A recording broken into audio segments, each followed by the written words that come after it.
يا رب صل عليه وسلم. بسم الله الرحمن الرحيم. அளவற்ற அருளாளன் நிகரற்ற அன்புடையோன் எல்லாம் உள்ள அல்லாஹுவின் திருப்பெயரை கொண்டு படிக்க துவங்குகின்றேன். மென்மை மிக்க பெருமக்களே, மாதங்களின் எண்ணிக்கை 12 என்பதாக திருக்குர்ஆன் உலக மக்கள் அனைவர்களுக்கும் சொல்லி காட்டுகின்றது. மாதங்களின் எண்ணிக்கை என்ற கல்வியை உயர்த்தி சொல்லக்கூடிய திருக்குர்ஆன் ஷரீஃப் மாதங்களின் எண்ணிக்கையின் 12 அற்புதமான மிகச்சிறந்த மாதங்களின் 4 மாதங்களை திருக்குர்ஆனிலே இறைவன் குறிப்பிடுகின்றார். அல்லாஹுவின் அருள் நிறைந்த புனிதமான துல்காதா மாதத்தின் பிறை 2வது நாளின் ஃபஜ்ருடைய தொழுகையிலே நாமெல்லாம் அல்லாஹுடைய பள்ளிவாசலிலே ஒன்று கூடியிருக்கின்றோம்.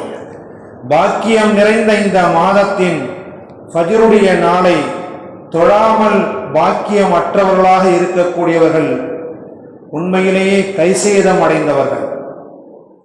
எல்லா நாட்களுக்கும் சிறப்பு இருப்பதை போன்று, எல்லா மாதங்களுக்கும் தனித்தனி சிறப்புகள் இருப்பதை போன்று, இன்றைய தினத்திலே நாம் ஒன்று கூடி இருக்கக்கூடிய துல்காதா மாதத்தின் 2வது நாளின் இந்த ஃபஜ்ருடைய தொழுகை மிக அற்புதமான ஒரு நாளின் தொடக்கத்திலே நாமெல்லாம் இருந்து கொண்டிருக்கின்றோம். துல்ஹஜ் மாதங்களின் சிறப்புகளை குர்ஆனும் ஹதீஸிலும் பல இடங்களில் சிறப்பித்து கூறுகின்றன. மாதங்களின் எண்ணிக்கை அல்லாஹ்விடத்திலே 12 என்று கூறக்கூடிய ரப்புல் ஆலமீன் அவைகளில் 4 மாதங்களை மிக கண்ணியம் நிறைந்த மாதம் என்று சொல்லி அவைகளிலே துல்காதா மாதத்தையும் குறிப்பிட்டு கூறுகின்றான். இறைவனின் சின்னங்களை, அவனின் அத்தாட்சிகளை கண்களுக்கு முன்னே நேரடியாக பார்க்கும் பாக்கியத்தை புனித மக்கா நகரம் செல்லக்கூடிய ஹாஜிகள் பெறுகின்றார்கள். எனது இந்த முதல் ஆலயத்தில் யார் நுழைந்து விட்டாரோ அவர்கள் அனைவரும் எனது நேரடியான பாதுகாப்புக்கு வந்து விடுவார்கள் என்று திருக்குர்ஆனிலே இறைவன் வாக்குறுதி தருகின்றார். ஒமன் தஹலஹு கான ஆமினா. எவரொருவர் இந்த ஆலயத்திலே கஅபா என்னும் அந்த புனித ஆலயத்துக்கு உள்ளே நுழைந்து விட்டாரோ அவர் பயமற்றவராக, அச்சமற்றவராக அவர் நுழைகின்றார் என்று திருக்குர்ஆன் சொல்லி காட்டுகின்றது. கஅபா என்னும் அந்த ஆலயம் உலக மனிதர்கள் அனைவர்களும் தலைவணங்கி சஜிதா செய்வதற்காக வேண்டி கட்டப்பட்ட முதல் ஆலயம் என்று திருக்குர்ஆன் சொல்லி காட்டுகின்றது. இன்ன அவ்வல பைத்தின் ஊதிஅ லின்னாஸ் என்று கூறுகின்றது.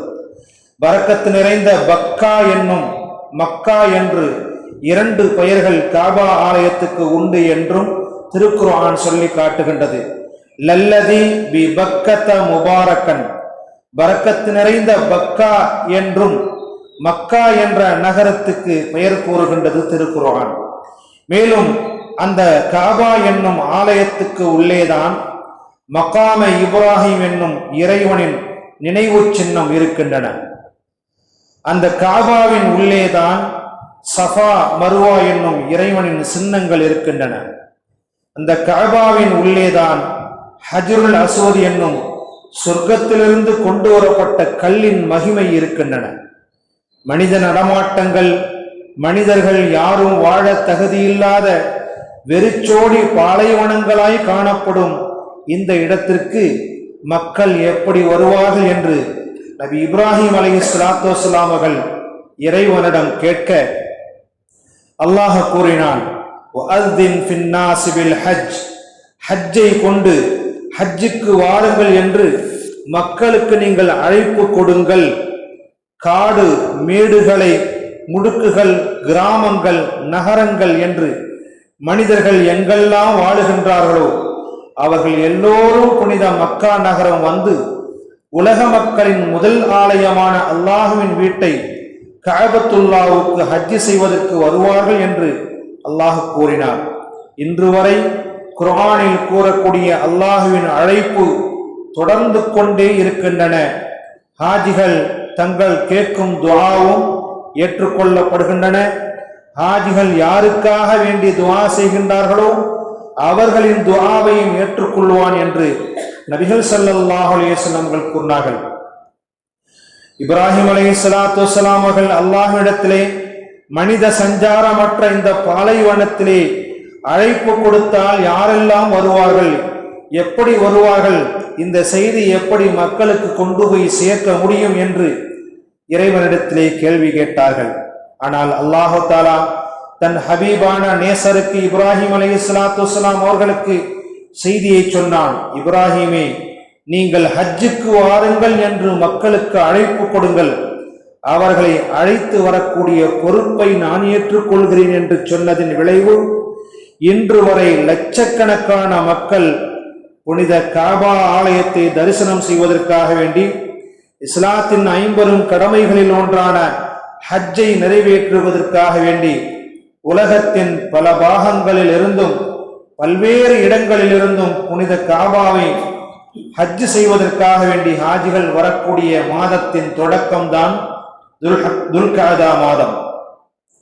இந்த துல்காதா மாதத்தினுடைய சிறப்புகளிலே ஒன்று, நபிகள் ஸல்லல்லாஹு அலைஹி வஸல்லம் அவர்கள் இந்த மாதத்தில் 4 முறை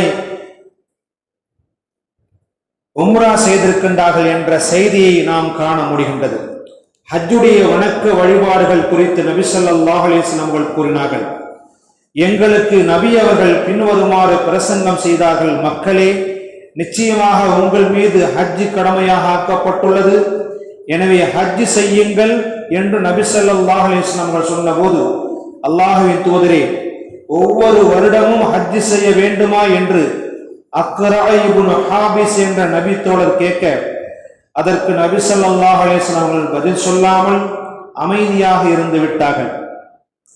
3 முறை திரும்ப திரும்ப அந்த சஹாபி கேட்க, நபி ஸல்லல்லாஹு அலைஹி வஸல்லம் அவர்கள் ஆம் என்று நான் சொல்லி இருந்தால் ஆண்டுதோறும் ஹஜ் செய்வது உங்கள் மீது வாஜிபாக ஆக்கப்பட்டிருக்கும் என்று சொன்ன நபி ஸல்லல்லாஹு அலைஹி வஸல்லம் அவர்கள், உங்களால் அதை நிறைவேற்ற சக்தி இல்லாமல் போயிருக்கும் என்று சொல்லிவிட்டு, உங்களை நான் விட்ட இடத்திலேயே என்னையும் விட்டு விடுங்கள், காரணம் உங்களுக்கு முன்னர் வாழ்ந்த அதிகமான மக்கள் அதிகமான கேள்வி கேட்டதாலும் தங்களின் நபிமார்கள் விஷயத்திலே அதிகமாக கருத்து வேறுபாடுகள் கொண்டதாலும் அழிந்து போனார்கள் என்று நபி ஸல்லல்லாஹு அலைஹி வஸல்லம் எச்சரிக்கை செய்துவிட்டு, ஒரு விஷயத்தில் அதிகமாக கருத்து வேறுபாடுகள் கொண்டாலும் அழிந்து போனார்கள் என்று கூறிவிட்டு, ஒரு விஷயத்தை உங்களுக்கு நான் ஏவினால் முடிந்த அளவு அதை கொண்டு வாருங்கள், ஒரு விஷயத்தை விட்டு உங்களை நான் தடுத்தால் அதை விட்டு நீங்கள் தவிர்ந்து கொள்ளுங்கள் என்று நபிகள் ஸல்லல்லாஹு அலைஹி வஸல்லம் அவர்கள் கூறினார்கள். சுப்ஹானல்லாஹி வ பிஹம்திஹி சுப்ஹானக்கல்லாஹும்ம வ பிஹம்திக அஷ்ஹது அன் லா இலாஹா இல்லா அன்த அஸ்தக்ஃபிருக வ அத்தூபு இலைக். சுப்ஹான ரப்பிக ரப்பில் இஸ்ஸத்தி அம்மா யசிஃபூன். ஸலாமுன் அலல் முர்ஸலீன் வல்ஹம்துலில்லாஹி ரப்பில் ஆலமீன்.